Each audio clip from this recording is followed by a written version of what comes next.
Hey guys, this is Monika Singh and welcome back to our channel. कैसे हैं आप सभी। देखिए, अभी से पहले आपको इंपॉर्टेंट टॉपिक्स बताए गए थे बीएड सेकंड ईयर के भी, बीएड फर्स्ट ईयर के भी, लेकिन बीएड सेकंड ईयर में अभी दो बुक रह रही हैं हमारी, assessment for learning and environmental education, जिसके हमने इंपॉर्टेंट टॉपिक्स थोड़े डिस्कस नहीं किए थे। ठीक है, तो आज हम असेसमेंट फॉर लर्निंग देखने वाले हैं और इसी के साथ में आपकी प्रिपरेशन अच्छी चल रही होगी, आई होप। हालांकि आपके जो एग्ज़ाम्स हैं वो पोस्टपोन हो गए, लेकिन अपनी जो प्रिपरेशन है उसे मत छोड़िएगा। जैसे गैप हो जाता है, कई बार होता है हमारा मन नहीं हो रहा है और हम नहीं करते हैं, लेकिन फिर भी चाहे थोड़ा पढ़िए किसी दिन, लेकिन पढ़िए ज़रूर। ओके, जिससे कि कंटिन्यूटी बनी रहे। और कोई भी क्वेरी होती है तो आप पूछ सकते हो, और वीडियो को पूरा देखिएगा। बेशक आप स्पीड अप कर लीजिए, बढ़ाकर देख लीजिए स्पीड को, लेकिन देखिए पूरा। ठीक है, यहाँ पर इस बारी हमने क्या किया है, थोड़ा सा चेंज किया है, यूनिट ना डालकर हमने, क्योंकि आप क्वेश्चंस पूछते हैं तो लॉन्ग क्वेश्चन आंसर को अलग कर लिया है और वेरी शॉर्ट और शॉर्ट को अलग कर लिया है। लॉन्ग में हमने वो टॉपिक्स रखे हैं जो ज़्यादातर लॉन्ग में आए हैं या ज़्यादा आने वाले हैं। ठीक है, क्योंकि इन्हीं में से लॉन्ग बनता है। ऊपर से 3 क्वेश्चन आपके जैसे आएंगे, लेकिन उसमें चॉइस भी होती है ना, तो कोई ना कोई तो आप कर ही लोगे उसमें से। तो देखिए, यहाँ आप लॉन्ग क्वेश्चंस को अगर देखते हैं तो यहाँ हमने टॉपिक ये मेंशन कर दिए हैं। ठीक है, टॉपिक हैं ये सारे के सारे, जिसमें क्या आ जाता है, मापन आ जाता है, मूल्यांकन, उसका अर्थ, परिभाषा, इनके बीच अंतर आ सकता है, विशेषताएं, इसके साथ शिक्षा में मापन और मूल्यांकन की भूमिका या उसका उपयोग पूछा जा सकता है, आकलन और अधिगम का अर्थ, साथ ही साथ अधिगम के लिए आकलन और अधिगम का आकलन में अर्थ और अंतर भी पूछा जा सकता है। ठीक है, संरचनात्मक एंड योगात्मक या रचनात्मक भी कह देते हैं, ये मूल्यांकन का अर्थ और अंतर भी आया हुआ है। पद विश्लेषण और ब्लूप्रिंट, इनके पद लिखने के लिए आ जाते हैं। ठीक है, परीक्षण की वैधता, विश्वसनीयता, वस्तुनिष्ठता और मानक, ये भी आपका आया हुआ है। उपलब्धि परीक्षण निर्माण, ठीक है, ये या मानकीकृत उपलब्धि परीक्षण, इनमें से पूछ लेंगे, या शिक्षक निर्मित परीक्षण से भी प्रश्न बना हुआ है।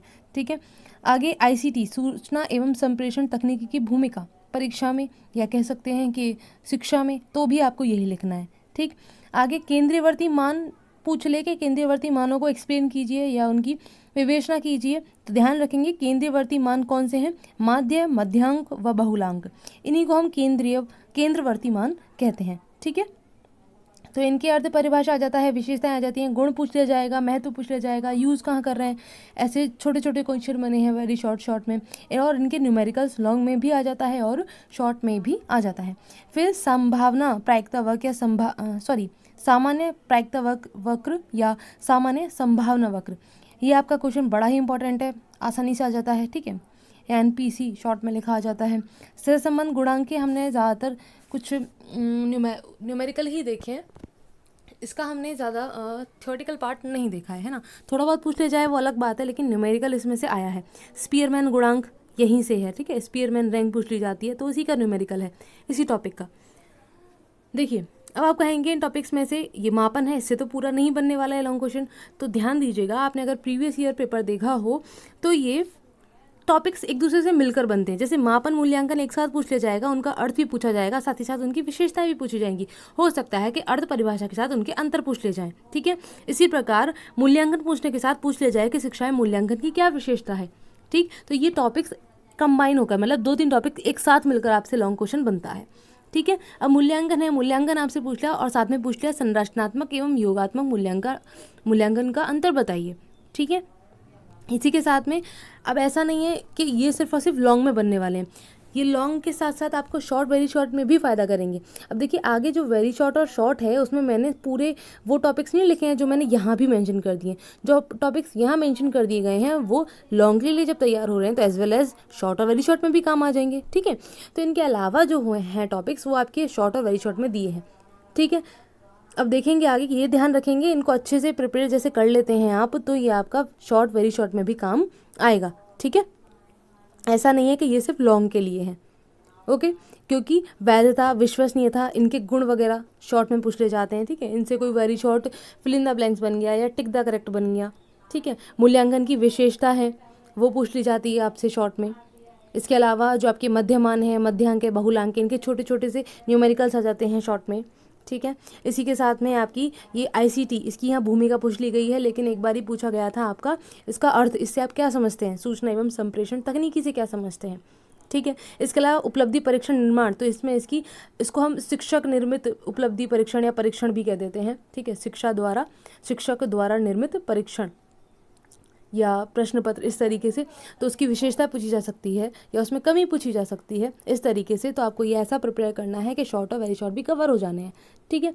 आगे हम चलें अगर शॉर्ट वेरी शॉर्ट के लिए, तो यहाँ आपके देखिए, यहाँ आपके मापन के चर वेरिएबल्स मतलब गुणात्मक और मात्रात्मक, ये आपके शॉर्ट और वेरी शॉर्ट में ही पूछे गए हैं, लॉन्ग में नहीं आया है, ठीक है। हालांकि अगर आ भी जाए तो मापन का अर्थ पूछने के साथ मापन का चर भी पूछ ले, उनके प्रकार भी पूछ ले, तो आप जब यहाँ पढ़ रहे हैं तो वहाँ भी उसको मेंशन कर पाएंगे। आगे मापन के स्तर, ये भी कीजिएगा, ये बड़े इंपॉर्टेंट है। खुली पुस्तक प्रणाली, ग्रेड प्रणाली एवं संचयी ग्रेड, बिंदु औसत। हिंदी वालों के लिए भी मैंने पहले कहा है कि आप इनके हेडिंग्स जो इंग्लिश में रहते हैं वो ज़रूर ध्यान दे लिया करें। अंदर कंटेंट आपको बेशक हिंदी में लिखना है, लेकिन आप उनकी हेडिंग्स हैं, नेम है, उनको इंग्लिश में भी याद रखें, क्योंकि CGPA शॉर्ट में आ जाता है, हिंदी में भी लिखा हुआ आ जाएगा। CGPA से आप क्या समझते हैं? अब जब इंग्लिश में पढ़ा हुआ है तो कहाँ से पता, सॉरी हिंदी में पढ़ा हुआ है तो कहाँ से समझ आएगा CGPA क्या है ना। तो इसका जो इंग्लिश में फुल फॉर्म है वो क्या होगा? क्यूमुलेटिव ग्रेड पॉइंट एवरेज, ठीक है। ऐसे ही CBCS आपको शॉर्ट में पूछा गया था, तो आपने ध्यान रखना है विकल्प आधारित क्रेडिट प्रणाली, मतलब कि credit based choice based credit system, ठीक है। आगे आपका ये यहाँ पे पूछा तो एक बार ही गया था कि वस्तुनिष्ठ परीक्षण के गुण या दोष, लेकिन अगर आप निबंधात्मक और लघु उत्तरीय भी करेंगे तो भी उसमें कोई प्रॉब्लम नहीं है, क्योंकि मेरिट डिमेरिट में किसी न किसी में आपको मिल जाएगा कि उसकी वैधता, विश्वसनीयता, वस्तुनिष्ठता, व्यापकता, विभेदकता और व्यवहारिकता, ये 6 ही पॉइंट हैं सिर्फ, ठीक है। बुक के अंदर मैंने देखा था, जो मेरे पास बुक थी उसके अंदर गुण में, किसी के गुण में ये पॉइंट्स दिए हुए थे, किसी के दोष में ये पॉइंट्स दिए हुए थे, ठीक है। और उनसे मिलते जुलते उसी के आधार पर कुछ आपके उसके जो कंपैरिजन करेंगे अगर गुण दोष का, तो उसमें पूछ ले जाएंगे, ठीक है। मतलब गुण में ये पूछ लिए गए पॉइंट्स और दोष में कुछ अलग, तो अब वो पढ़ लेंगे तो थोड़ी क्लियरिटी आ जाएगी, ठीक है। अगर पढ़ा भी होगा ये बुक को तो पता होगा इस टॉप पॉइंट के बारे में। आगे आपका सांख्यिकी, ये लॉन्ग में नहीं पूछा गया है, शॉर्ट में ही पूछा गया है, वेरी शॉर्ट में आ गया है, ठीक है। आंकड़े, डेटा के बारे में पूछ लेते हैं, उनके प्रकार के बारे में आपसे पूछ लिया जाता है, ठीक। आंकड़ों के रेखीय प्रदर्शन के प्रकार के बारे में ही पूछा गया है। सीधी सी बात है, आंकड़ों का रेखीय प्रदर्शन क्या हो गया कि हम ग्राफिकली रिप्रेजेंट करेंगे अगर डेटा को, तो उसको हम आंकड़ों के रेखीय प्रदर्शन कहते हैं, ठीक है। और उसके प्रकार में आ जाते हैं आपके पाई डायग्राम आ जाता है, हिस्टोग्राम आ जाता है, उनका भी क्वेश्चन बना है तो हमने आगे मेंशन किया है, ठीक। ये आगे आपका वृत्त आरेख, जिसे पाई डायग्राम कहते हैं, हिस्टोग्राम है, ये भी आपका पूछा गया है, जिसमें उपयोग और लाभ ही पूछे गए, उसके अलावा और कुछ नहीं पूछा गया। आगे आपका माध्य, मध्यांक, बहुलांक, ये मैंने यहाँ इसलिए ले लिया क्योंकि इनमें ऊपर जैसे नहीं लिखा हुआ था, लेकिन इसकी शॉर्ट वेरी शॉर्ट में विशेषताएं, उपयोगिता, महत्व, सूत्र, प्रयोग आ जाता है कि कहाँ प्रयोग करेंगे हम माध्य का, ये एक प्रश्न बना था आपका लास्ट ईयर में। आगे आपका शिक्षा के क्षेत्र में प्रयोग होने वाले गुणात्मक एवं मात्रात्मक उपकरण। अभी देखिए, इसमें एक बार ही पूछा गया आपका मात्रात्मक और गुणात्मक उपकरण में अंतर, ठीक है, शॉर्ट में। और एक बार ही आपसे पूछा गया था शॉर्ट में ही शायद रेटिंग स्केल के बारे में, जो कि एक क्या है, गुणात्मक उपकरण के अंदर है, आता है, ठीक है। मात्रात्मक में इतने नहीं है, मात्रात्मक में 2-3 पॉइंट है, क्योंकि यहाँ पे क्या है, जिसमें मात्रा पता की जा सके, तो संख्या पता कर सकते हैं, ठीक है ना, वेट पता कर सकते हैं, हाइट पता कर सकते हैं, ये मात्रात्मक हो गया। लेकिन गुणात्मक में काफ़ी सारी चीज़ें आती हैं, जिसमें इंटरव्यू आएगा, आपका एक उपकरण आएगा, है ना, प्रश्नावली आएगा, श्रेणी मापनी है जिसको हम रेटिंग स्केल कह रहे थे। तो देखिए याद रखेंगे रेटिंग स्केल भी, जैसे मैंने आपको बताया, हेडिंग्स आपने हिंदी के साथ साथ इंग्लिश में भी याद रखनी है, ठीक है। क्योंकि क्वेश्चन पेपर में श्रेणी मापनी लिखा हुआ आया ही नहीं था, रेटिंग स्केल लिखा हुआ आया था, तो अगर पता ही नहीं होगा तो लिखोगे कहाँ से, ठीक है ना। तो इंग्लिश के आपको हेडिंग्स भी याद रख लेनी है। आगे आपका CCE, इससे ज़्यादा कुछ नहीं पूछा गया, लेकिन इसकी फुल फॉर्म आ जाती है, ठीक है। लेकिन ये ऐसा टॉपिक है जो लगभग सी बुक्स में आपने पढ़ा होता है, फर्स्ट ईयर में भी आपने पढ़ा होगा CCE के बारे में, ठीक है। आपने टेट वगैरह दिया है तब भी पढ़ा होगा, तो यहाँ तो आप बेसिकली वेरी शॉर्ट में आता है तो लिख सकते हैं अपनी तरफ से, इतना बड़ा टॉपिक है या मुश्किल टॉपिक नहीं है। इसके साथ में आगे आपका विचलन मान आएगा।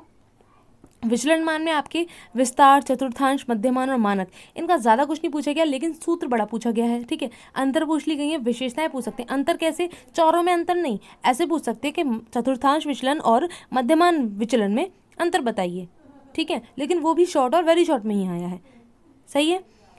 अब देखिए, ये तो आपके हिंदी के पॉइंट्स लिख दिए, मैं साथ में लिखना भूल गई थी, इसलिए मैंने बाद में दे दिया है इंग्लिश के एज इट इज़ सेम। तो जो इंग्लिश वाले हैं वो इनको पढ़ सकते हैं, जिनको हिंदी में हेडिंग समझने में प्रॉब्लम हो रहा हो, तो सारे के सारे वही हेडिंग्स हैं, ठीक है, जो पीछे आपको हिंदी में बताई गई हैं, ठीक है।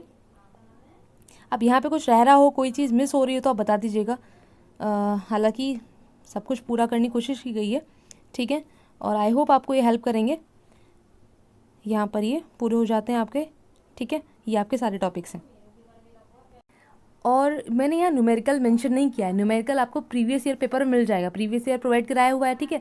वहाँ आप न्यूमेरिकल देख सकते हैं किस तरीके से बनेगा। और काफ़ी सारी वीडियोज़ हैं, मैंने अपलोड नहीं किया, लेकिन बहुत सारी आपको पहले की भी मिल जाएंगी यूट्यूब पे, जहाँ पे आपको न्यूमेरिकल अगर नहीं आता है सॉल्व करना तो वो सॉल्व करना वहाँ बता देते हैं, ठीक है। हालांकि जो मैथ्स वाले या स्टैट वाले, स्टैटिक्स जिन्होंने पढ़ा होगा उनको पता होगा मीन मोड मीडियन कॉमन सा है, ये पता होगा, ठीक है। लेकिन जो जैसे आर्ट साइड वाले बच्चे हैं उनको आई थिंक नहीं पता होता है, तो उनको थोड़ी सी दिक्कत होती है। तो आपको आसानी से मिल जाए, काफ़ी सारी वीडियोज़ पड़ी रहती हैं, ठीक है, आसानी से समझाने के लिए। फिर भी अगर कोई कन्फ्यूज़न है तो आप पूछ सकते हैं, आपकी हेल्प करने की कोशिश जारी रहती है, ठीक है। और वीडियो अगर हेल्पफुल है तो लाइक कीजिए, शेयर कीजिए, और जुड़े रह सकते हैं वीडियो के चैनल के साथ में। नेक्स्ट वीडियो में मिलते हैं, आपकी एनवायरनमेंट एजुकेशन की होगी। और इसके अलावा जो भी कंटेंट है, हाँ, जितना हो पाता है वो आपको प्रोवाइड करा दिया जाता है, ठीक है ना। तो इसलिए परेशान ना हुआ करें कि ये नहीं मिला या वो नहीं मिला, क्योंकि आपको पता है कि जो अवेलेबल हो जाता है वो आपको प्रोवाइड करा दिया जाता है, ठीक है। बाकी अगर नहीं हो पाता है तो आप कोशिश करें कि अपने आप भी इसको अरेंज कर सकें, ठीक है। अगर वीडियो पूरा सुना है तो थैंक यू, नहीं सुना है तो पूरा सुना कीजिए, क्योंकि स्पीड हाई कर लीजिए, लेकिन सुनना बहुत ज़रूरी होता है। बीच में और भी चीज़ें होती हैं बताने के लिए इन हेडिंग्स के अलावा, ठीक है। तो नेक्स्ट वीडियो में मिलेंगे। Thanks for watching.